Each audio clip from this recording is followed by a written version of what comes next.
Hey, everyone! August is over, and I have some reviews for a few of the releases or debuts. On this video, I'll be reviewing 5 songs out of 10 total. The other 5 reviews will be uploaded soon. Let's get into it.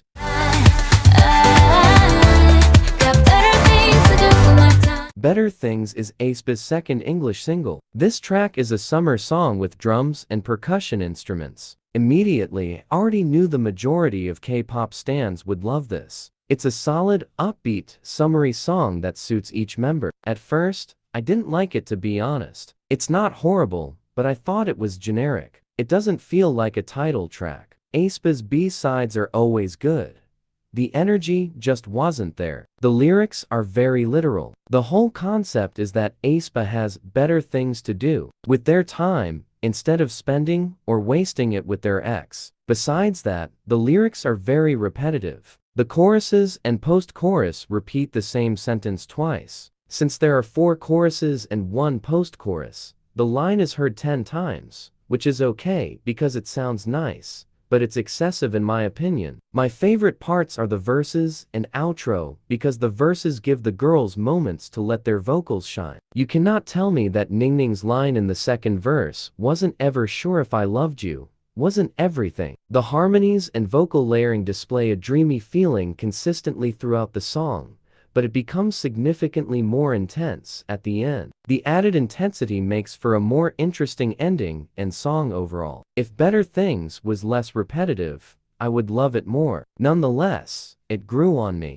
Fast forward. Somi's first mini-album, Game Plan, has 5 songs on it. The title track is Fast Forward. The meaning behind the song is sending a message to a future lover and wanting to fast forward to being with the lover. The songs on the album are really short, and only 1 out of 5 of them is longer than 3 minutes. I think the title track was chosen well though. It's a dance-based EDM type of song that would be perfect for a club. I have to say that the first time listening, I was let down because everything reminded me of another song. We know the song was produced by Teddy Park, but that isn't what made it familiar. It was the BPM or how the song was composed. Everything sounded so similar to Rain on Me by Lady Gaga and Ariana Grande. I'll play a portion of Rain on Me and then fast forward so you can hear the part I'm talking about. Rain on me. Fast forward. Truthfully, they don't sound that alike. For some reason that just stuck out to me. Another YouTuber also noticed it, so I decided to bring it up. The whole song is Lady Gaga coded, to be honest, and I love that. The song as a whole is nice. I really like the chorus, to be honest. It feels more like a pre-chorus because the instrumental is the highlight of the song. I do wish the lyrics had more Korean in them, though. It feels like a regular pop song at times. While looking around, I heard people say it sounds like songs in the 2010s, and that perfectly describes this song. Fast Forward is reminiscent of a lot of things, but isn't dated, and it matches Somi's whole discography well.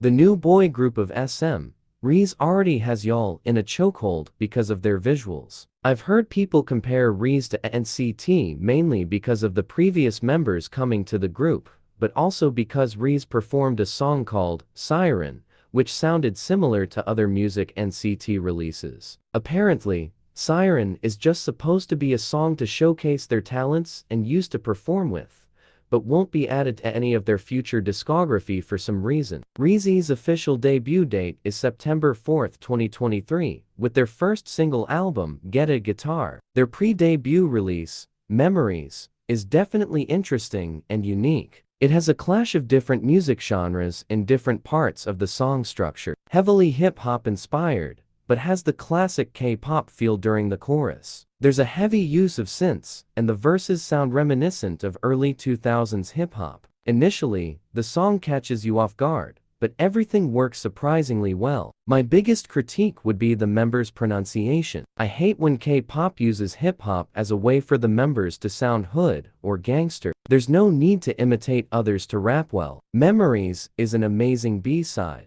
It stands out from other releases I've heard. The switch up reminds me of Mix, but in a good way. I enjoyed it a lot and look forward to their debut song.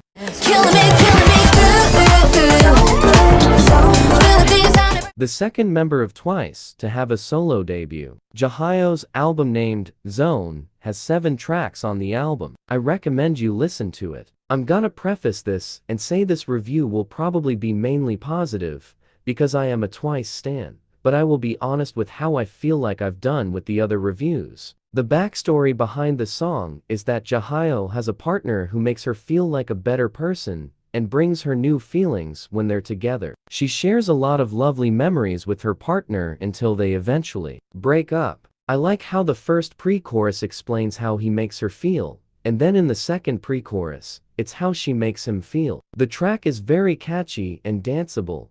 Killin' Me Good keeps a steady pace while having special moments like the bridge. Bridges with that sparkle or glitter effect or sound are always my favorite. I think an outro wouldn't been better than ending with a post-chorus, but Jihyo wanted to dance, which is fine. Another thing is disliked about Jihyo's solo was how similar it was to Set Me Free. The concept for the song suits her the most, but it could have been tailored to her more, so it stood out from Set Me Free. Compared to Nayeon's solo title track, Pop, I do prefer Killin' Me Good. Nayeon's production was overall better in my opinion, so it's hard to beat. Jihyo's debut was pretty solid with a good album. Let me know your thoughts about it compared to Nayeon's in the comments.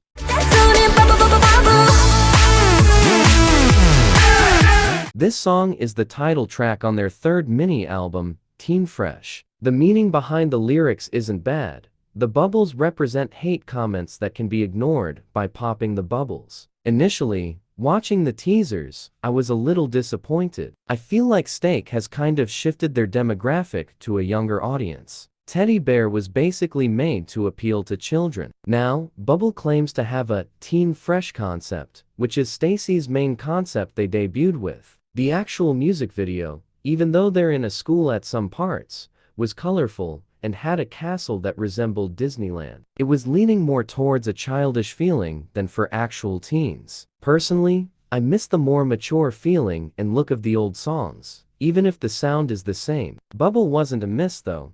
It's catchy and fun. The opening of the song did throw me off the first few listens. It starts with random string instruments that last about 10 seconds, then the members chant S-T-A-Y-C, and then the song switches up. The rest of the song is this electric techno upbeat track that matches the rest of their discography well. The best part of the song is the post-chorus instrumental when it says, yeah, yeah, yeah. I don't know how to feel about the bridge. The track slows down to this generic R&B beat, which almost sounds out of place. On the other hand, it gives you a break from the fast pace that then leads to a build-up to the last chorus with high notes. Overall, good song. Better than Teddy Bear in my opinion. Bubble was not even close to what I would have expected, and I'm surprised I like it so much. Alright, we've reached the end of the reviews. Leave your thoughts about the comebacks or debuts in the comments, but please be respectful. Part 2 with V's solo, Blackpink's Game OST,